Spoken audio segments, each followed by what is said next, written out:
Sorry, didn't mean for it to be that loud. I'm calling this meeting to order. Wow, it's echoing in here. Gee whiz. Okay, calling the meeting to order of the Pinal County Community College District Governing Board, November 21st, 2023. Mr. Walker, could you please lead us in the Pledge of Allegiance?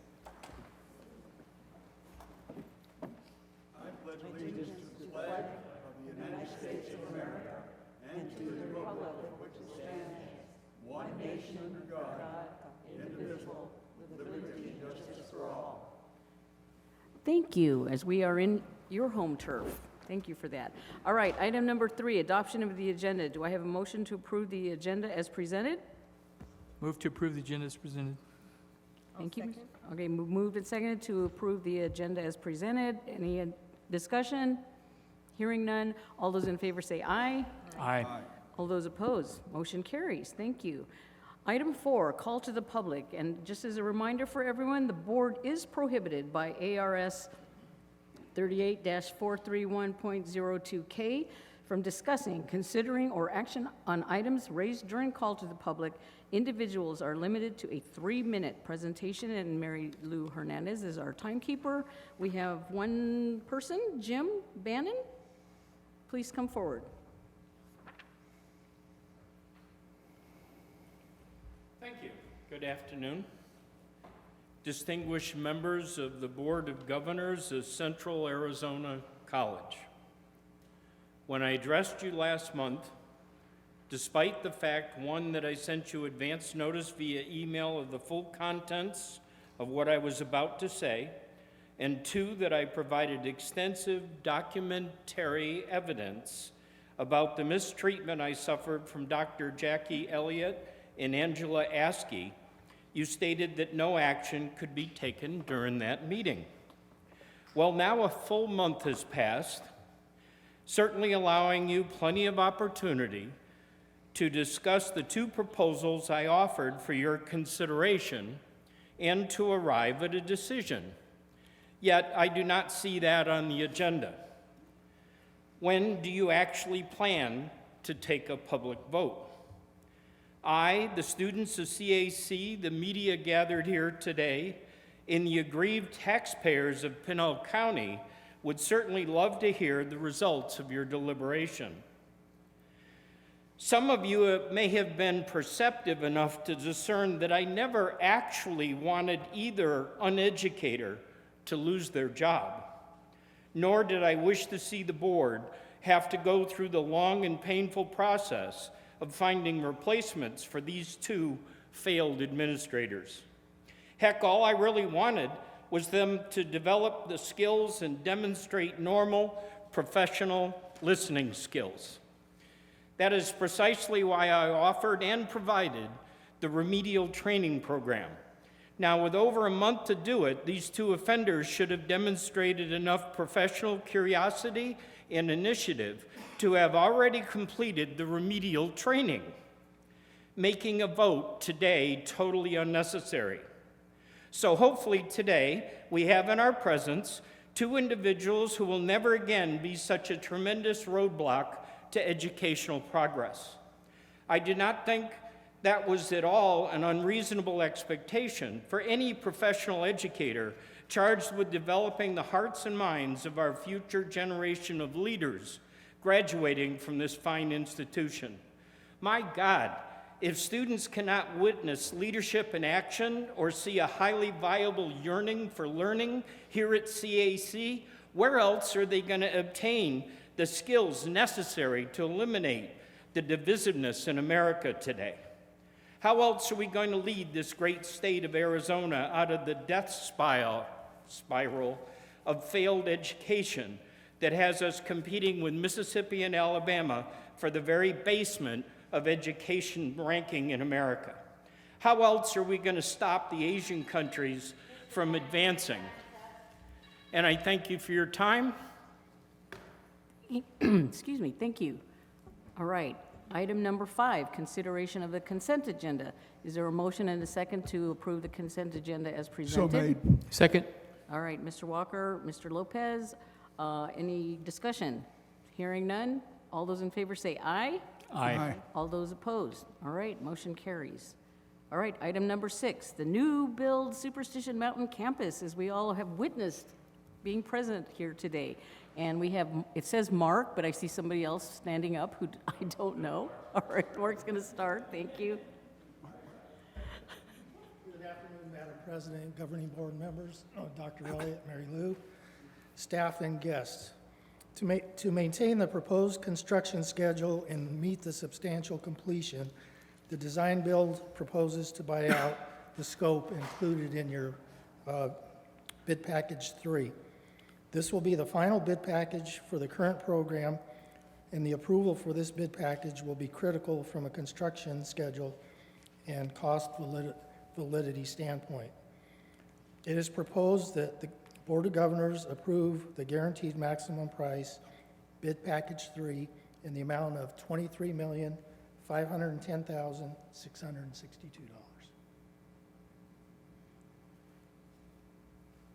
Okay, any other insight on this, Dr. Elliott? Anything you'd like to? This just allows us to go ahead and start procuring items that are necessary, right, Mark? Correct. Okay, so this does have President's support for this recommendation. Any questions from the board for Mr. Salas? Okay, hearing none, we have this before us. The guaranteed maximum price 3 buyout item. All those in favor of approving as presented? Oh, no, we need a motion and a second. Hello. Madam Chair. I move we approve the item as presented. Okay, is there a second? Second. All right, been moved and seconded to approve the guaranteed max price bid package 3. Any discussion? All right, hearing none. All those in favor say aye. Aye. All those opposed? All right, motion carries. Thank you. All right, thank you very much. It's great to see it coming up out of the ground. Very exciting. Well, I guess I could take the prerogative. What is our date for potential? I mean, I know it's a construction project, so potentially, when might it be? I want to say October. Okay, all right. We won't write that in ink. It's in pencil. All right. Things like rain and such. Thank you so much. All right. Next item on the agenda is tuition and fees proposal for 24-25. Louisa Ott. Thanks, Louisa. Okay, Madam President, board members, Dr. Elliott, Mary Lou, staff, and guests. You have in your packet the proposed tuition and fee schedule for 24-25 academic year as well as 25-26 academic year. We are proposing that the board approve the tuition at $75 for both of those academic years, and then there's a schedule in there with all the fees for just the 24-25 academic year. Okay, and it has support of the president. Any other comments? Questions from the board on this? Or comments? I think it's great that we're able to offer this again to our learners throughout the county. So appreciate the work that goes into developing this. So is there a motion and a second to approve the recommendation of the tuition and fee schedule as presented? Sounds like Mr. So made. Walker. Second. All right, Mr. Lopez, it's been moved and seconded to approve the recommendation of the 24 and 25 tuition and fee schedule. Any other discussion? Just, it's great we were able to hold the fees to low so students can afford, community college. It's awesome. Thank you. Yeah, absolutely. Thank you. All right, all those in favor, say aye. Aye. All those opposed, motion carries. Thank you, Lisa. All right, item 8, new academic programs. Dr. Gilliland. Good afternoon, President Kasuga, members of the board, Dr. Elliott, Mary Lou, colleagues and guests. So I am excited to be here today to recommend to the board that CAC be develop and move forward with 2 new academic programs. We've done a great deal of research in getting ready for this. The first one would be a licensed esthetician program. I can barely say that. And it would be located here at SMC. It would go along very well with our licensed massage therapy and other healthcare programs. The second one would be an unmanned aircraft systems program. Both of these are certificate programs, and the unmanned aircraft program would be located probably at Maricopa and would go along with our partnership that is already existing there. So we have the means available that we can use as resources. So this is our proposal. We're recommending that the board approve this for us to move forward. Okay, any questions, comments from the board regarding this? No. I know, once again, it's great. We've got one here at SMC, we've got one in Maricopa, and in health and wellness, as well as some form of aeronautics and technology. I think this is great to position us that way, so thank you for putting this out for us for potential approval. The president does support this recommendation. Is there a motion and a second to approve? I've got one comment. Oh, I just- yes. The program will include training people to use these within the confines of the law. Absolutely. Okay. Yeah, good, good question. FFA guidelines, we'll follow all the FFA guidelines. I like privacy. Oh, yes, of course. All right, is there a motion and a second to approve the proposals as presented? So made. All right, Second. All right, been moved and seconded to approve the establishment of 2 new programs at CAC as described. Any other discussion? If hearing none, all those in favor say aye. Aye. All those opposed? Okay, motion carries. Congratulations. Okay, you get to stay Thank up you. there, Mary Kay. I am here for This is very exciting. We've got 2 new bachelor program degree programs we're in here, correct? Yes, All thank right. you. So I'm also here today to recommend to the board that we move forward with the development of 2 bachelor's degree programs. Community colleges are now able to offer bachelor's degrees, and after a great deal of research and consideration, we feel that this would benefit the residents of Pinal County. The 2 highest priority programs for us would be first nursing and then second education. So it's- Nursing and education. Yeah. which we feel would be a great benefit to Pinal County. Yes, I agree. I was just going to chime in already and ask for comments first. Comments or questions from the board members about these 2? Madam Chair, if I may, no, this is really great. I think once the law passed that colleges could do that, nursing, of course, is just what CAC is known for, I guess. And so thank you for bringing these forward. Thank you. Yeah, and in both cases, there's a huge Yes, gap in absolutely, both of need. them. Now, but nursing- it will take some time for us to go through all of the processes to develop, but we will work as quickly as we can. And I wanted to mention too that my wife is a retired registered nurse. Yes, she is. And when she left, it took 4 nurses to replace her. She worked so hard. Jerry, she's shaking her head. I don't know what to tell you. I bet that's the case.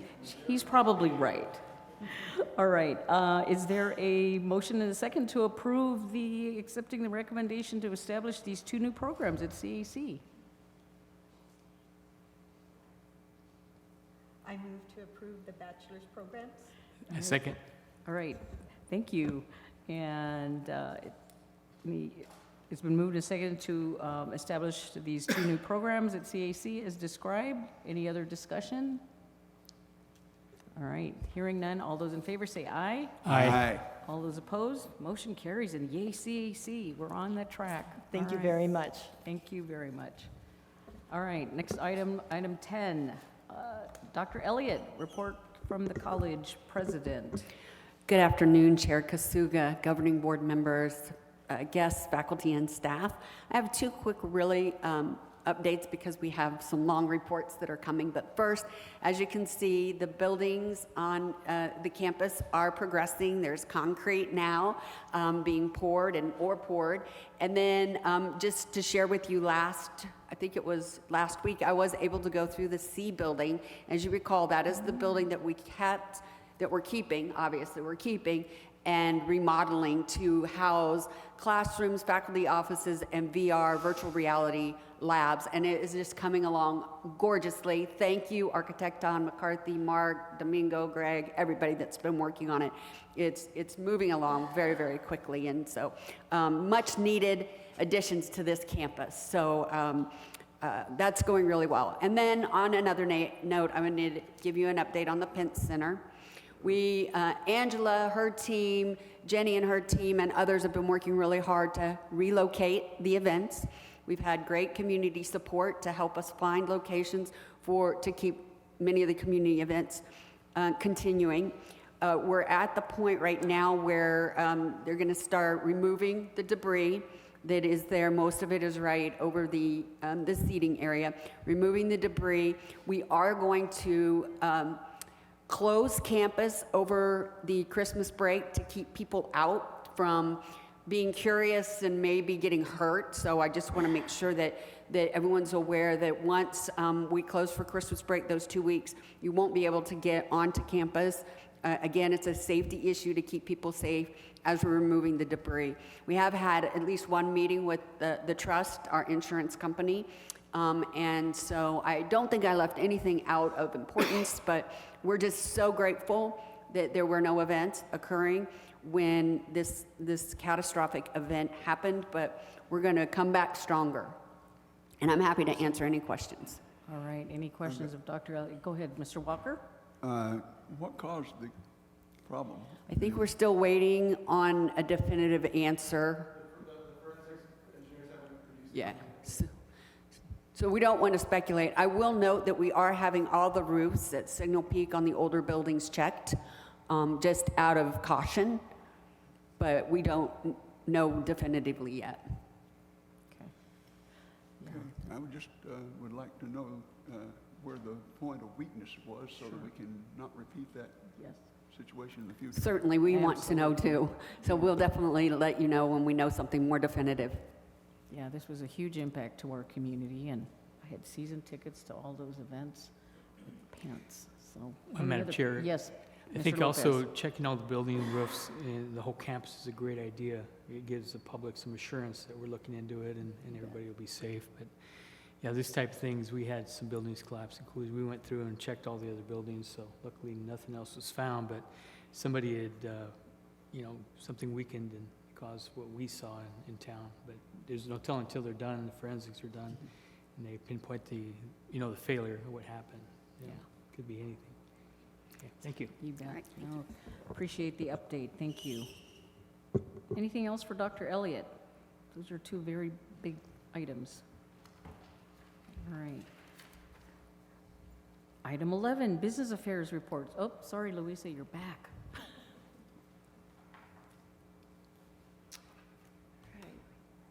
Madam President, Governing Board members, Dr. Elliott, Mary Lou, staff and guests, we have in your packet the monthly budget report. This reflects the fiscal year to date through September of 2023. September 2023 shows the district's operating fund expenditures are at 20.64% of budget. This is an increase of 0.83% from September of 2022, which was at 19.81%. Any questions? Nope. Okay, Go ahead. item 2 is awarded bids over 20,000. You have that list in your packet. Any questions on that report? Not seeing any? All right, great. Louisa, thank you so much. And thank you for carrying the load on the department. Appreciate it. All right. Oh, Mark, you're back. The Superstition Mountain Campus project, yet again, another big project. Well, today we have Steve Poulin from McCarthy Building Companies and Daniel Childers, who's leading the charge for Architecton. And Daniel is going to give a short presentation and update on construction. Great. Look forward to it. Thank you. Okay, thank you, governing board members, Dr. Elliott and Mary Lou. I appreciate you having us. This presentation, if you've been to one of these in the last 3 months, is probably going to look very similar, but we just wanted to give you an update, excuse me, given that we are under construction now. I think if you arrived off the kind of west side of campus, you saw the two projects under construction, the Allied Health Building and the Skilled Trades and Arts, and then just across the green here, you can see the C building that's currently being remodeled. So as we are very familiar with this campus, I won't spend too much time here, but just to orient ourselves, here we are in the corner of Building F. And then if we look at the new campus diagram, which Building F is now a little bit lighter down here in the corner, but just to the west of us is the Allied Health project. Just to the north of that's the Skilled Trades building. And then across the green and just to the east of Skilled Trades is the Building C remodel that Dr. Elliott had just previously discussed. So the Allied Health is being housing, or will be housing a multitude of new existing Allied Health programs, but as well as a few new. There's also a expansion portion of the building that allows for 2 new programs to go in there in the future. The Skilled Trades building is partly skilled trades with mechanical, electrical, and plumbing programs going in there, and then 1 open lab bay for the future. And then the skilled trades, the arts program, which is the ceramics and the fine arts programs are going to be on the east side of this portion. Getting into the floor plans real quickly, the Allied Health building has a really large public-facing program with the massage and esthetician program currently. I think I hopefully said that correctly, which sounds like you guys are now pushing into a licensed program, which is fantastic.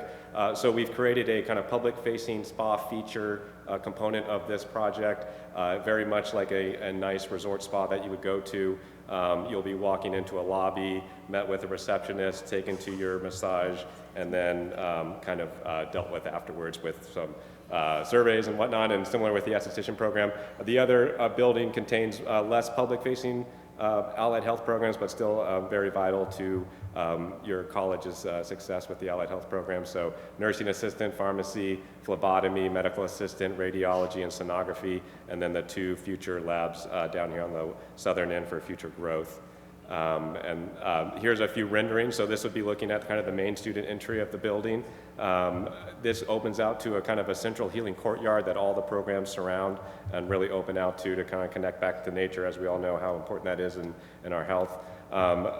Looking at the public-facing facade, this is that, the massage and esthetician spas that we were just talking about. Very easy to see off the main road of Idaho, very visible as you come in, so all the patrons that would be coming here would have a very easy way of getting to these programs.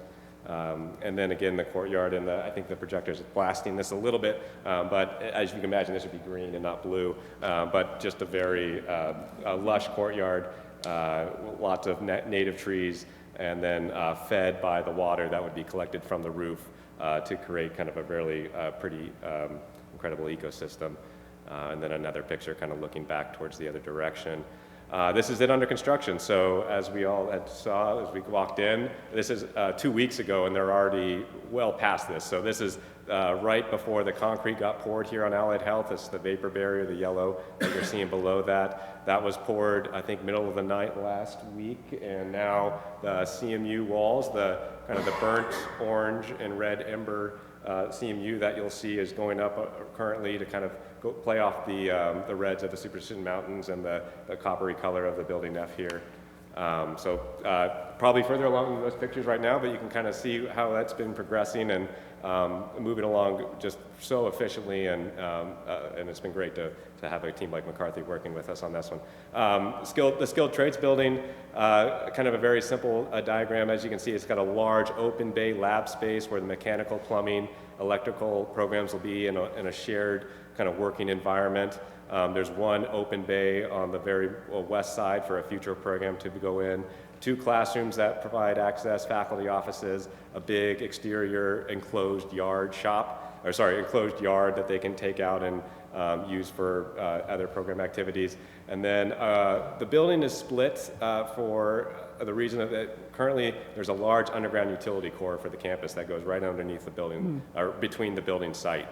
So to not interfere with that, we split the building, and that allowed the arts program with the ceramics and the fine arts labs to be over on the east side. What this actually allowed is some great views to the Superstition Mountain, some really incredible natural light to be allowed in here. So I think, you know, for a fine arts facility, this will be quite spectacular. And then looking at some quick renderings here, this is looking at the main entry space. On the right is that ceramics and arts building. On the left is the skilled trades. They are, you know, in a sense, very simple shed roofs, but we've tilted them and modified them in a way to not make them easy to build. So sorry, Steve. But I think aesthetically they look quite nice. So kind of a covered entry lobby space. And then that leads out into the shops beyond. This is kind of turning the corner and looking back towards the arts lab. So as you can see, if you were looking the other direction, you'd be looking straight towards the Superstitions. And then this is looking into the back side of the yard, I'm sorry, the skilled trades shop. Yeah, skilled trades shop, and then we're in the yard looking back. So large overhead garage doors going into each shop. They're all very modular, all very flexible, so mechanical and electrical plumbing are in there now. However, in the future, if another program comes out here or expands or gets larger, these shops can easily be flexed to fit. And then this is also obviously under construction. It's the one just across the green and a little bit to the north here. It's about a month behind the Allied Health building, just as far as the phasing goes in construction.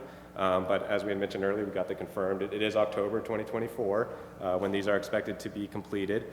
And I don't want to jinx anything. I don't see any wood here. There we go. But we are currently a month ahead of schedule, so that's fantastic. And so that's really looking at September 2024. But yeah, so really great news and really moving ahead very quickly. Not really great with the projection, but it just looks like dirt. As you can imagine, there's more than just dirt out there. There's a lot of site work. Some of the stem walls are starting to go up here with the rebar, but it will really go up as quickly as Allied Health in the next few weeks, and you'll really see the form of the building. And then Building C, as Dr. Elliott just quickly mentioned, is the one of the A, B, D, C buildings that we are keeping. We are remodeling it mainly because of the recent kitchen, cafe, and student services remodel that was a part of the Building F project that was recently done. So we took basically the west portion of it, gutted it completely, and then added the new facilities and janitorial space, VR lab, a classroom, and then a group of faculty offices, and then the new public safety office suite as well. So, you know, really packed a lot into this Building C building, but certainly really important components to the success of this campus. And then the main design feature, because of course we couldn't touch it without doing something outside, was adding a large exterior cafe canopy. This is kind of be the new seating space. The cafeteria is just inside these garage doors here. And then with a new project that I'll quickly get into here shortly, that cafeteria is going to see a lot more use and kind of expanding out beyond that. All the other buildings are really getting demolished, replacing with some natural landscaping and desert trees, filling in and re-vegging kind of the old demo sites. And then, you know, the canopy in a way really responds to this building, which I think responds to the Superstition Mountains, so kind of the peak roofs and really tying them all together and becoming a cohesive campus aesthetic. And then, did we want to get into the other one real quick? Okay, and then this was 2 weeks ago, so in reality, if you walk in here now, this almost looks like a completed building in the sense that all the walls are up, the gyp is up on one side, and you're really getting an idea of what that is going to look like. So really fantastic. Okay, and then this is kind of quickly just jumping into the new project out here on campus. So we are also very fortunate to work with McCarthy on another project out here that we were recently awarded. This is the Arizona Commerce Authority Workforce Training Center for LGES. So this is very similar to what we did at Signal Peak campus with Drive 48, kind of a similar collaboration between ACA. That time it was with Lucid, this time it was with LG. So we are currently in the schematic design of this project, so kind of in the first third of the design phase. We're working with the same consultants pretty much as we did beforehand, so a very efficient group, and then again with Dee Poulin and his McCarthy team. It's kind of hard to see here, but this is the skilled trades building that we're currently building, and this is the new the new workforce training site. It is a very similar program to the skilled trades, and in a similar way, this will be turned over to Central Arizona College after a certain amount of years. So the placement is to kind of tie into the skilled trades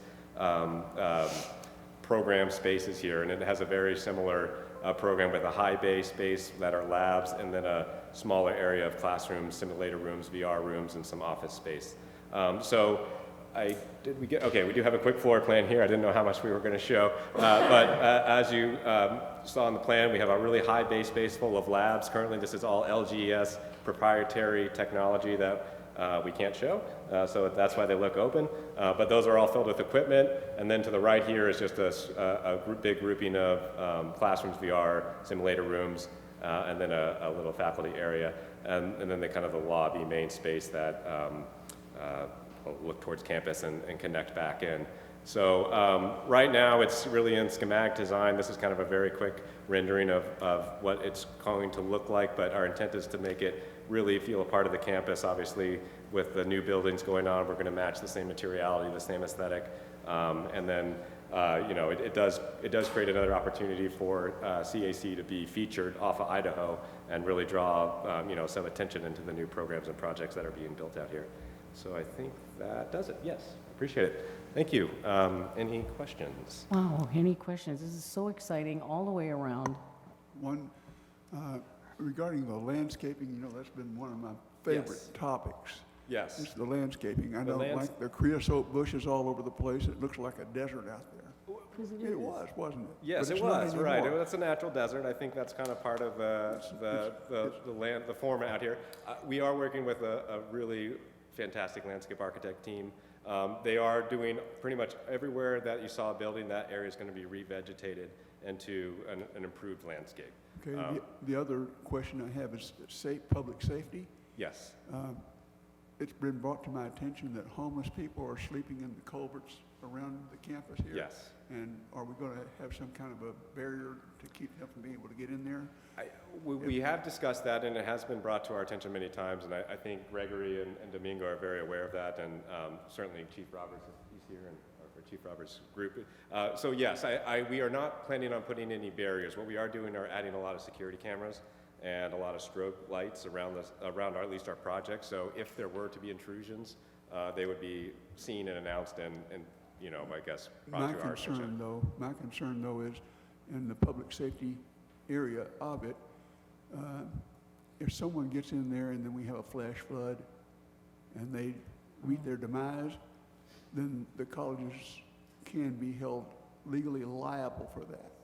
And I'm trying to take liability away from the college by putting some kind of barrier there, bars, some kind of device that would keep people from being able to get in there. Yeah, I think we can certainly look into something like that. That would probably be a reasonable thing to do. Not just look into it, but do something about it. Yeah, Thank you. yeah, absolutely. Thank you. Any other comments or questions from board members? This is all very exciting.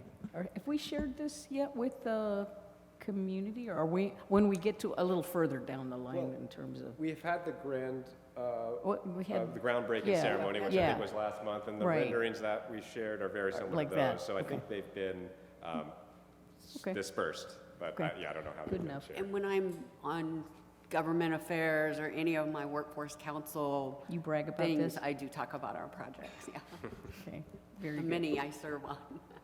Right, nope, that's great, because I noticed two of the other community colleges are going to get their own version now here in Arizona, but CAC was first with Drive 48 and with this one, so we're First kind and of second, modeling the way. And the second, and we did create a FAQ document to help the other community you colleges bet. with the things we learned along the way with such a unique partnership of having the Arizona Commerce Authority build something for you, and then someone else use it, and the county paying us to operate it, and then it becomes ours. It's ours. So it's a unique situation. Absolutely, no.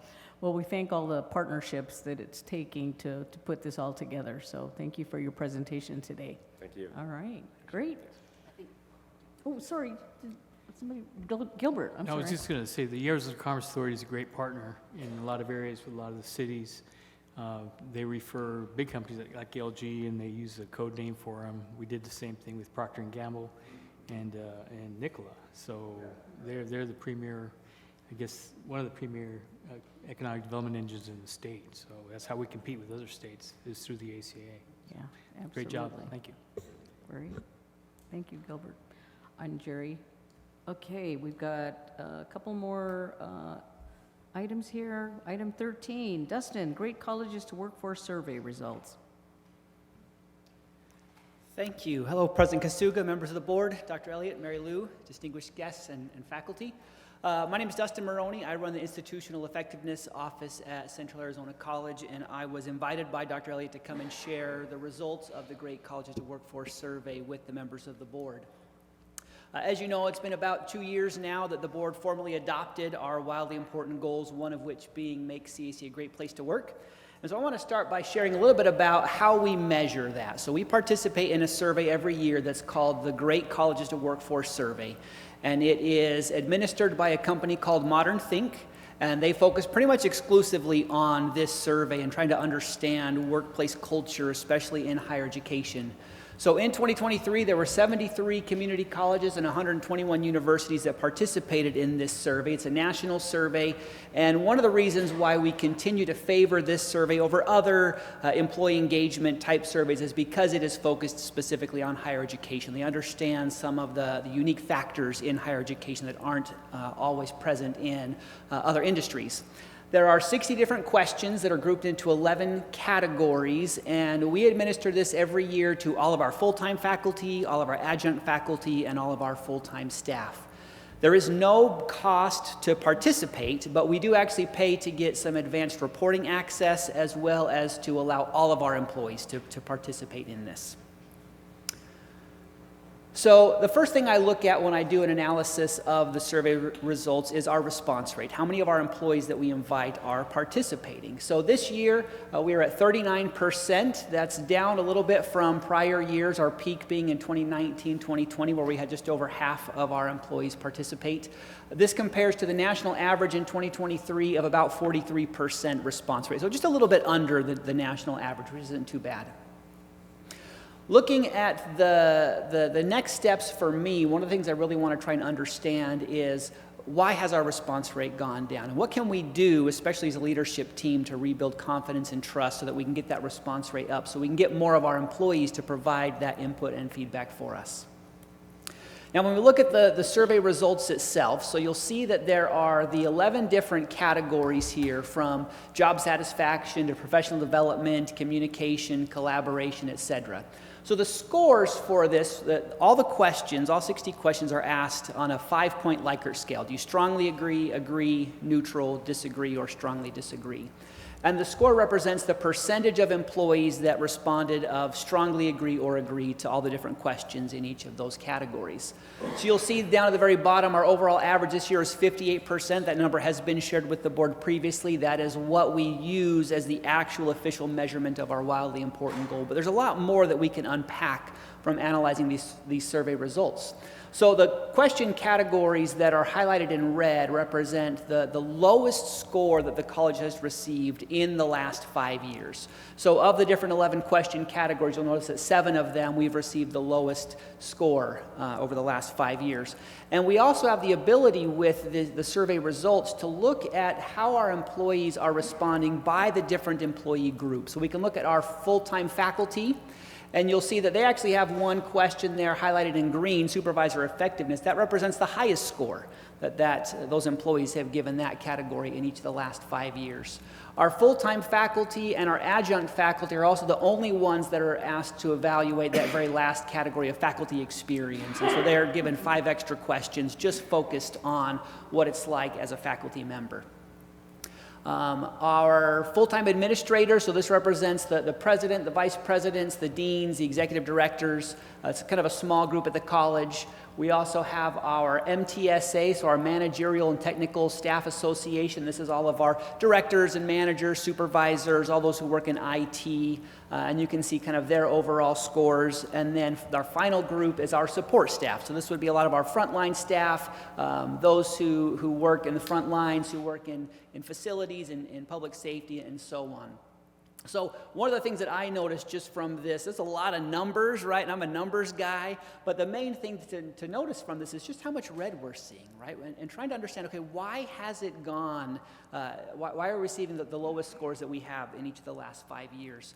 At the end of the survey, all employees are given the opportunity to answer 2 open-ended questions, and they can type as much as they want on this. And so my office spends a lot of time doing a textual analysis to really understand what are the common themes, the common topics that come up time and time again. So the first question that employees are asked to respond to is, what do you appreciate most about working at this institution? This is my 5th survey that I've personally analyzed since joining the college. And these themes tend to be common year after year, right? Employees love the benefits that we have at the institution, including our flexible work schedule. They love their colleagues, the people they get to work directly with, their supervisor. Everybody talks so highly about their supervisor, their specific department. And one of the top ones definitely is the students, right? The opportunity to help students and change their lives and working with them on a daily basis. The second question that employees are asked to respond to, again in an open-ended format, is what would make this institution a better place to work?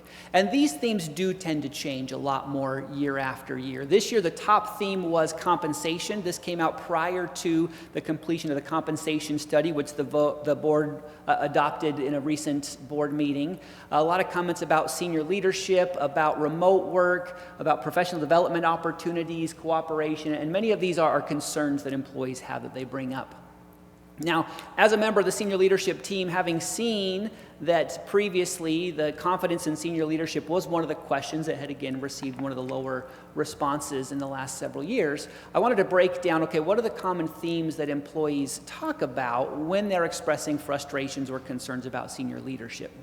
So these are some of the ones talking about a lack of trust, a lack of shared governance, not as clear of a direction as they might like, not always being present or being disconnected. So ultimately, an analysis like this is meaningless unless it gets us to action, right? So I always ask, what comes next? What is the purpose of doing this? How are we going to address these concerns that our employees are sharing with us? So every year, the Executive Council, which is the vice presidents, the deans, and the executive directors, we get together, we spend a lot of time really trying to understand the results, coming up with action plans. We partner with a group that's called the Campus Climate Committee, who's a group of representative employees from across the district who their charge is to really help us understand the culture of the college and what can we do to continue to improve things. So last year, Executive Council had a great action plan where we focused on 5 key initiatives that really made a lot of difference in many areas. Most of those initiatives were large in scope and took a lot of time to accomplish. And so we didn't have many of them to fruition when this year's survey came out. But when we look at what are we going to do next as an executive council, so we have identified what we might call 3 strategic priorities to, again, help address some of the concerns that we're seeing. So the first one is appreciation, really focusing on employee recognition, really trying to standardize the employee appreciation activities that we do across the college. The next priority is clarity, really trying to bring clarity to our communication, to understanding our processes and get them documented, to having clarity around how decisions are made, clarity for our students on our academic schedule, our offerings that we offer to our students. And the final strategic priority is technology, primarily focused on our student information system and our finance, HR, and payroll system. We know that it's been a long time that many people have been working on that particular suite of software products, especially the IT department have been miracle workers getting it functioning, and now we're trying to take it to that next level to where it functions very well for all of our employees and our students. I believe that one of the next agenda items we're going to have Dr. Gilliland, Dr. Cardenas, and Jen Lawson, who's our Chief Human Resources Officer, talk about some of the other things that we're doing to support our wildly important goals. But I just want to end with a thank you to the board, first of all, for supporting this, right? Even adopting this as a wildly important goal formally emphasizes how important this work is. We recognize that we're not where we want to be. We're not where we need to be as an institution. That's why we have this as a goal. And we're working towards making things great for all of our students, making things great for all of our employees. And we know that it takes so much effort, so much support, so much energy and resources to continue to move the needle in many ways that we are. So with that, I will open it up for any questions that you might have. All right. You got through a lot of information very succinctly and to the point. Yes. Any other comments or questions from board members? I'll comment. I just appreciate that you moved to what we're going to do about it next. I think that's critical. As all of you who work for different institutions, you know, but Jackie always says this, culture beats strategy every day. And that is just the mindset that we need to understand. But then also, just to understand that we're in a competitive environment now. We are not the only post-secondary education institution anywhere. It's global now. And the methodology for taking advantage of higher ed is very different. And I know that Dr. Elliott's very, very well aware of it, so are the vice president. So all of leadership certainly is. And hope that everybody understands that we're not the only game in town. We just want to be the best at what we do. So we appreciate you taking very aggressive action, and I'm looking at all of the leader team here in moving us forward in however way we can support that. Any other comments? Just, Madam Chair, if I may, I like the open-ended questions at the end, so it allows people who took the survey to comment, you know, so you understand where they're coming from. I think that's really important. So thank you for it's an honest approach, and it's very transparent. And so it's good. Thank you. We get a lot of value from those open-ended responses. Absolutely. Absolutely. Thank you. Mr. Walker. Yeah, thank you for making it clear and easy to understand. Yeah. Definitely. Sure. Yeah. Thank you very much. I think we're good. Thank you. Appreciate your time today. Thank you. All right, we have one other formal item on the agenda, and it's a three-fer here. We got Dr. Cardenas, Dr. Gilliland, and Jennifer Lawson. Presentation on our wildly important goals and outcomes progress report. So You're good gonna start. afternoon, President Kasuga, members of the board, Dr. Elliott, Mary Lou, colleagues and guests. I'm back. I'm going to start this off. We have a very long report today, but our goal is to keep it very brief. So we're not going to go through and reread everything. You have all of the information in the packet. But as Dustin Maroney alluded to, this is a report about what we are doing to try to better achieve our wildly important goals in a different sense through measurements. So our first wildly important goal, and I guess I'm supposed to click this forward. Hello. Okay, thank you. Oh, I got it backwards. There we go. No wonder. Okay, our first wildly important goal is to create a world-class learning experience. And we measure this through a national survey, the Community College Survey of Student Engagement, or CESE. We actually moved, as of last spring, towards creating an in-house version of this because we do have the marvelous Dustin Maroney, who is able to do that sort of thing for us. So we've been working on our own version of that just so we can keep those costs in-house and drill down on the most important questions. But anyway, there is a key measure in this survey that we will keep going forward, and this is a measure of overall student satisfaction. The board has set a very high goal, which is wonderful, a goal of 95% for student satisfaction overall at Central Arizona College. And as you can see from the graphs up there and in your packet, we're hovering around 90 to 91%. We actually just went up a percentage point. So we're not at that 95, but we are getting pretty close with our student satisfaction. And of course, we're going to continue to work harder to get to the board's goal of that 95%.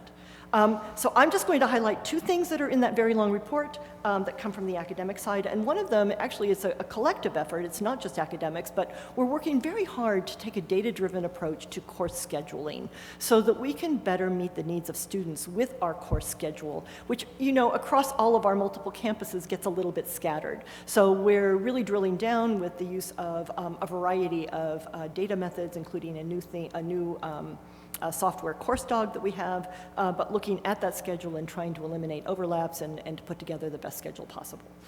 And a second thing that I would like to highlight is that we are engaging in a lot of workshops and training around faculty teaching and learning. Our faculty do an excellent job, but there's always room for better engaging students and bringing things up to modern standards, of course, right?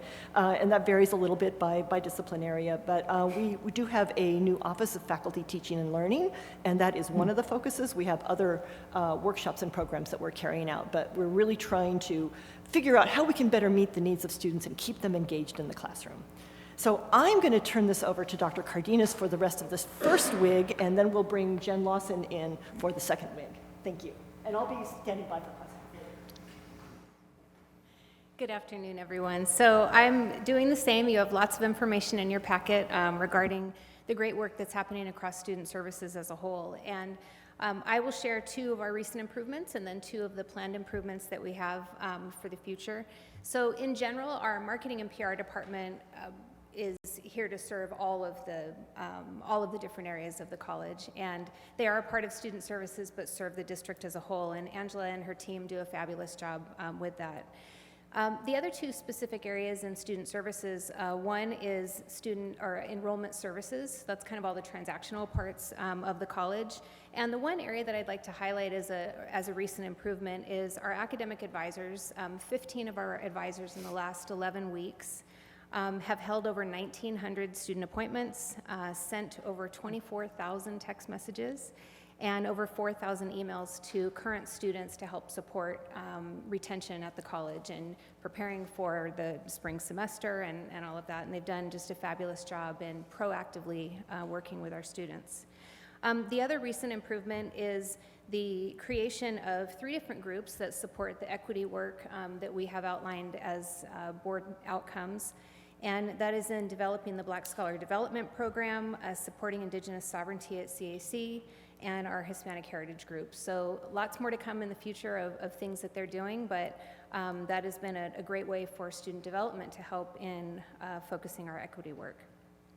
The 2 things that we have planned, we talk a lot about underserved students and wanting to ensure that we're better serving our underserved populations. And one planned improvement that we're making is an intentional collaboration and partnership with our adult education program. So really blurring the lines of adult education versus the college degree or for-credit courses, and pulling together the partnership and serving our students in a much better way that allows them to seamlessly transition to college-level courses. And the second is, it's exciting to be able to say that although there still is work to be done, as Dustin indicated, our student information system is in a much better place than it was and is much more fully implemented. So now we're able to go back and start to focus on cleaning up student records and really simplifying things for students, which has been absolutely beneficial to students, but also to our staff as well. So that is what I have. Oh, that was a lot. All right, any questions? All right, Jen's turn. All right, good afternoon, thank you. So I'm here to cover the second goal of making CAC a great place to work, as Dustin briefly covered in the data that he provided to you, which is also in the visual that we provided to you. The board set a goal of 80% employee satisfaction, and we're hovering roughly about 70%. So we're almost there. If we have that visual, there you go. So as you can see, we're not far from where we need to be, but there's a lot of improvements that we can make. And 2 of the recent adjustments that we made, you're familiar with, we came to the board with, adjustments to the salary based on the compensation results. So we underwent a large competitive compensation study, and based on those results, we were able to provide an increase for everybody amongst the college. So that really made a positive impact. We were able to gather feedback from that, not just looking at the dollar amount, but really their position and their duties and kind of what they do, and really putting appreciation and value to their positions. Another one was partnering with Professional Diversity Network. It is a recruitment platform that allows us to view our outreach and analytics and data to really see where the holdup is in our application process. Is there a way we can reach candidates with a more streamlined process? So we're constantly auditing our recruitment process and interview process, but that was one of the things that we were able to do. So we do get provided quarterly data on what our outreach looks like, so we can make adjustments from there. So two wonderful recent things that we did, and then some of the planned things that we're focusing on. There is a committee that is focusing on employee recognition and appreciation efforts. So they're really looking at how can we appreciate our employees. As Dustin said, a lot of the employees had great things to say about their supervisor, so what can we go back and appreciate our employees with? So I know they have a lot going on that committee. And then another planned effort is the new hire orientation experience. My team is in full research mode right now, looking at the companies with the top orientation and onboarding programs and what they're doing and how they're unique. And we're looking at that, not just a one-day orientation and then you're sort of unleashed to kind of figure it out. We really want to follow that new hire through their life cycle at CAC and figure out where we can do better there. So we are looking at that. We understand in order to get better with that, we have to really break it down and digest where we can make improvements. So we are looking into that right now. But we have a lot going on in our department, and we're happy to answer any questions or comments from you. Wow. All right. Any questions from the board? Questions, comments? That was a lot of information from the three of you, but we appreciate it. Yeah. But more detailed information, we appreciate you providing that beforehand. So if there are no questions, and Dr. Elliott, any comments on that at all? You let them do the speaking today. They do all the work. They do all the work, and I certainly appreciate as Dr. Gilliland mentioned, the data-driven action makes it more impactful because everybody can see, and then the whole notion of the transparency. So appreciate that. All right, looks like we are at adjournment, which I will adjourn the meeting, but our next board meeting, January 16th, 2024, back at Signal Peak Campus. So appreciate all of you joining us today, and board members, and have a wonderful and safe holiday to everyone in this room. So we will see you all soon. Thank you very much. Meeting adjourned. It's very loud. It's not me. It's not me.